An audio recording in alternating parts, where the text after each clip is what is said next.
오늘 본문은 그런 적이라는 단어로 시작이 됩니다. 그런 적 일에 대하여 무슨 말을 하리요? 이 말이 무슨 말이겠습니까? 하나님께서 8장 29절에서 30절과 같은 그런 은혜를 이미 베풀어 주셨기 때문에 우리가 하나님의 이런 은혜 앞에서 아무런 할 말이 없다는 뜻입니다. 그런 적이 설명하는 내용은 바로 앞절에 있는 29절에서 30절 말씀입니다.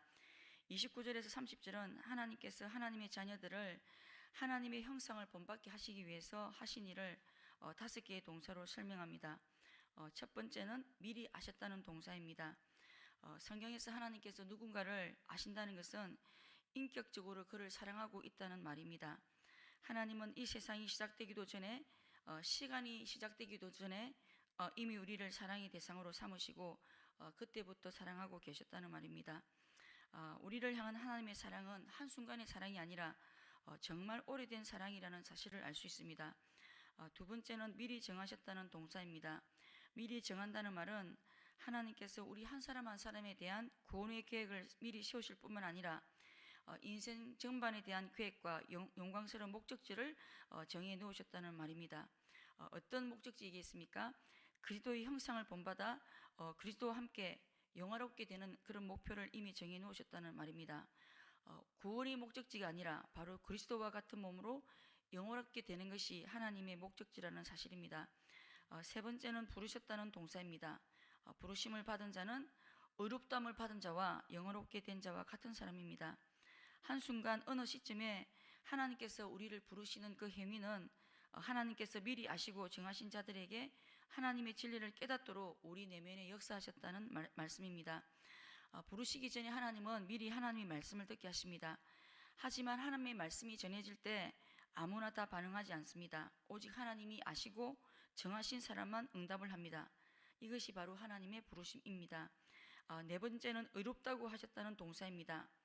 이 말은 그리스도께서 이미 하신 일을 근거로 해서 하나님께서 우리를 법적으로 의롭고 흠이 없다고 선고하시고 대우해 주셨다는 말씀입니다. 우리가 예수 그리스도를 믿을 때 우리는 예수 그리스도를 통해서 이미 의로운 신분을 얻게 되었습니다. 그렇기 때문에 의롭다함을 입은 것은 따로 떨어져 있는 어떤 한 사건이 아니라 영원 전부터 시작된 사건이고 또 인류의 시간과 역사 속에서 실제로 이루어진 사건이고 영혼까지 연결된 사건임을 알 수 있습니다. 다섯 번째는 영화롭게 하셨다는 동사입니다. 영화롭게 되는 것은 모든 죄를 완전히 제거하고 몸과 영혼이 완전해졌다는 의미입니다. 앞으로 영화롭게 될 것이다가 아니라 이미 영화롭게 하셨다고 과거 시제로 말을 하고 있습니다. 과거 시제로 말씀하는 것은 하나님께서 반드시 이 일을 하실 것이기 때문에 이 사건이 너무나 확실해서 이미 일어난 일과 같다는 말입니다.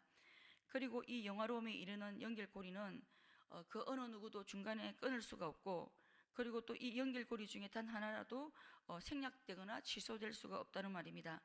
이 모든 과정은 처음부터 끝까지 전부 다 서로 연결되어 있음을 볼 수 있습니다. 지금 우리가 서 있는 위치에서 우리가 복음을 들었을 때 복음을 받았다고 또 복음을 믿었을 때 의롭다함을 받은 것처럼 보이지만 사실은 이 연결고리를 거슬러 올라가 보면 하나님께서 창세전에 세상을 창조하시기도 전에 조성하시기도 전에 그때 이미 우리를 사랑하셨고 또 의롭게 되도록 영화롭게 되도록 그것까지도 미리 다 정하셨음을 우리가 알 수 있습니다. 이것이 바로 예수 그리스도를 통해 하나님께서 우리에게 주신 은혜입니다. 우리가 이런 하나님의 이해할 수 없는 사랑과 은혜를 입었기 때문에 우리가 이 땅을 살아가는 동안 어떤 일이 일어난다고 말씀하고 있습니까? 31절 말씀, 누가 우리를 대적하리요? 이 세상 어떤 것도 우리를 대적하거나 이길 수가 없다는 말입니다. 전능하신 하나님께서 자신의 백성들을 이렇게 사랑하시는 것을 안다면 도대체 어떻게 싸움을 걸거나 대적할 수 있겠습니까? 하나님께서 이 정도로 우리를 사랑하시고 우리를 위하신다면 도대체 우리가 두려워할 것이 무엇인가라는 말입니다. 32절 말씀, 자기 아들을 아끼지 아니하시고 우리 모든 사람을 위하여 내주시니가 어찌 그 아들과 함께 모든 것을 우리에게 주시지 아니하시겠느냐. 자기 아들을 포기하실 정도로 우리를 사랑하시는 분이라면 우리가 필요한 것들을 은사로 선물로 주시는 것은 너무 당연하다는 말씀입니다. 자신의 아들까지 포기하셨는데 왜 우리는 필요한 것을 하나님께 받지 못할 것처럼 근심하느냐는 그런 말입니다. 우리가 근심이 있다는 말은 하나님의 사랑에 대한 의심일 가능성이 있습니다. 근심이 생길 때마다 우리는 자기 아들을 아끼지 아니하시고 우리를 위해 또 나 자신을 위해 아낌없이 내어주신 하나님께서 내어주신 분이라는 사실을 기억해야 합니다. 33절 누가 우리를 고발하리요? 심판주 하나님께서 이미 의롭다 하신 이를 누가 감히 고발하겠느냐는 말입니다. 우리는 모든 죄에 대해서 이미 다 용서받았고 면죄부를 받은 사람들입니다. 어제 목사님께서 말씀하신 것처럼 성령으로 이미 보전까지 다 받은 사람들입니다. 그렇기 때문에 그 어느 누구도 감히 우리를 하나님 앞에서 고발할 수 없다는 말입니다. 우리가 잘 아는 대로 한 가늠하는 여자가 현장에서 붙잡혀서 예수님 앞으로 끌려왔습니다. 이 여자는 이제 돌에 맞아 죽을 일만 남았습니다. 그런데 예수님은 이 여자를 정죄하지 아니하노라고 말씀하셨습니다. 현장에서 예수님은 그 여자를 용서해 주셨습니다. 예수님이 용서해 주시면 그것으로 끝입니다. 이제 더 이상 죄책감을 가지고 살지 않아도 된다는 말입니다. 하물며 예수 그리스도를 통해 우리를 영화롭게 하기로 작정하신 하나님께서 이미 우리를 의롭다고 선포하셨기 때문에 우리는 이제 더 이상 죄책감을 느끼거나 용서받지 못했다고 생각조차 해서는 안 된다는 말입니다. 그럴 필요가 전혀 없다는 말입니다. 34절 누가 정죄하리요? 우리는 때때로 우리의 연약함으로 인해 죄를 짓지만 그 어느 누구에게도 정죄를 당하지 않는 그런 신분을 이미 갖게 되었다는 말입니다. 우리를 위해서 죽으실 뿐만 아니라 다시 살아나신 그리스도께서 하나님 아버지 앞에서 날마다 우리를 변호해 주시기 때문에 그 어느 누구도 우리를 정죄할 수가 없습니다. 우리에게는 완벽한 변호사가 계시기 때문입니다. 35절 말씀 누가 우리를 그리스도의 사랑에서 끊으리요? 이 질문은 사실 앞에 나오는 모든 질문을 다 아우르는 최종적인 질문입니다. 그 어느 누구도 그 어떤 것도 그리스도의 사랑에서 우리를 끊을 수 없다는, 절대 끊을 수 없다는 역설입니다. 하나님의 사랑은 우리 피조물과 같은 그런 피조물의 사랑이 아니라 창조주의 사랑이고 언약 관계 안에서 언약을 절대로 저버리지 않는 그런 사랑입니다. 그리고 자신의 아들을 내어주시기까지 하는 그런 신실한 사랑입니다. 자신의 아들을 아낌없이 내어주시는 그 사랑으로 하나님은 자신이 사랑이시며 또한 그 사랑의 속성이 영원하다는 것을 이미 증명해 주셨습니다. 영원 전부터 이미 사랑하셨고 또 영원까지 사랑하시는 사랑입니다. 이렇게 농도 깊은 하나님의 사랑의 끈을 끊을 만한 그 어떤 세력도 그 어떤 힘도 존재할 수가 없다는 말입니다. 그런데 문제는 바울의 편지를 읽는 최초의 독자들이나 또 오늘날의 그리스도인들조차 우리를 그리스도의 사랑에서 끊을 수 있는 것들이 있는 것처럼 생각할 때가 많다는 사실입니다.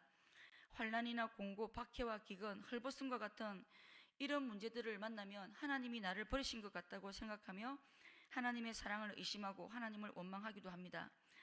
그리스도인들에게도 분명히 이런 문제들이 있습니다. 그런데 바울은 이런 박해와 위협조차도 우리를 그리스도의 사랑에서 절대 끊을 수 없다고 확신합니다. 바울이 이렇게 확신하면서 말할 수 있는 이유는 바울은 이미 자신이 이 모든 것들을 실제로 다 경험해 보았기 때문입니다. 한 가지 예를 들자면 디모데후서 4장 13절을 보면 바울은 디모데에게 드로아 가보에 있는 드로아 가보의 집에서 자신의 겉옷을 가지고 오라고 부탁을 합니다. 이 편지를 쓰는 동안 바울은 로마 감옥에 갇혀 있었습니다. 그리고 편지를 받은 디모데는 그때 에베소에 있었습니다.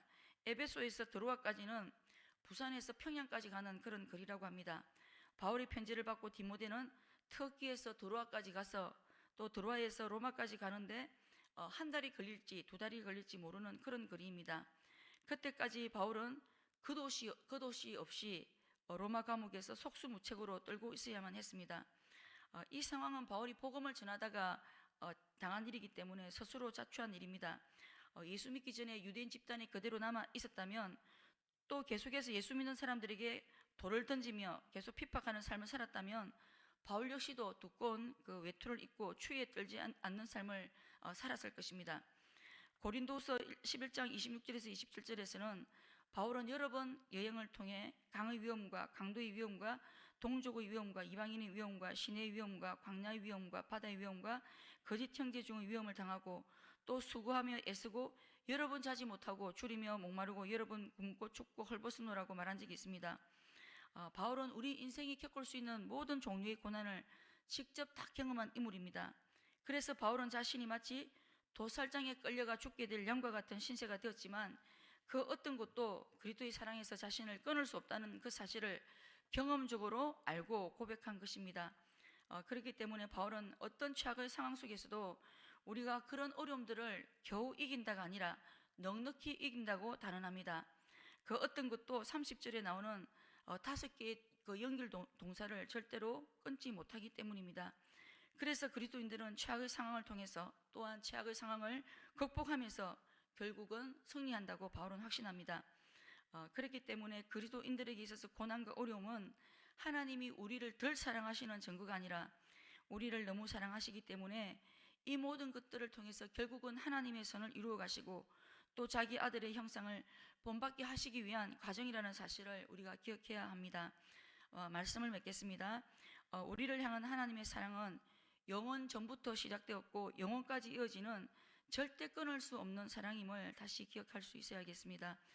그리스도인에게 있는 고난은 하나님께서 선을 이루어 가시는 과정이고 또 아들의 형상을 본받게 하시는 과정임을 우리가 잊지 말아야 하겠습니다.